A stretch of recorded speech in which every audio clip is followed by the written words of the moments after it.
Frères et sœurs, je vous salue dans le précieux nom de notre Seigneur et Sauveur Jésus-Christ. L'événement de ce mois de septembre 2013, comme de tous les mois de septembre, c'est la fête des tabernacles. Parce que cela se trouve dans l'Ancien Testament, le corps du Christ ne s'en intéresse pas. Jésus a tout accompli. Mais ces événements-là sont des événements propices pour réaliser des choses capitales dans nos vies. La fête des tabernacles est précédée d'un événement un peu moins important, mais que l'on peut saisir, et qui s'appelle le jour des expiations.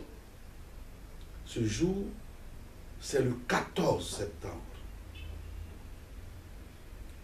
Et cette expiation doit préparer certainement à cette grande fête des tabernacles dont nous aurons l'occasion de parler ultérieurement.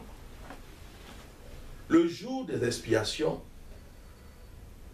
n'est peut-être plus à observer dans sa forme ancienne. Mais qui me dirait qu'il n'est pas bon de saisir l'opportunité pour faire une bonne repentance? Car c'est de ça qu'il s'agit. C'est un jour où nous faisons une bonne et profonde repentance. C'est un jour où nous nous tenons devant Dieu pour l'expiation de nos péchés. Nous en avons besoin. Surtout dans un pays comme le nôtre, qui est toujours assez fragilisé. Un pays qui attend avec une certaine interrogation de retrouver son ardeur. Son ardeur, pour de retrouver, j'allais dire, sa stabilité. Il y a toujours lieu d'apporter au Seigneur non seulement nos vies, celles de nos familles, mais aussi celles de notre pays. C'est important. Le 14 septembre, cette année, va être donc le jour des expiations. Nous pouvons donc prendre le temps de nous retrouver entre frères et sœurs, ou si nous ne le pouvons pas, chez nous, pour passer en revue toute notre vie, corps, âme et esprit.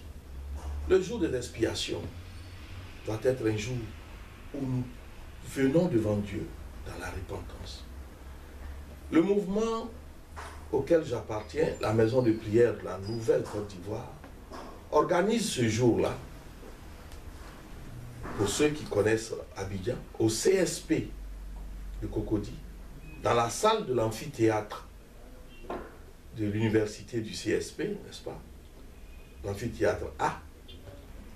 Nous sommes déjà sur les lieux à 9 h, comme je l'ai indiqué, mais nous commençons le programme effectivement à 10 h.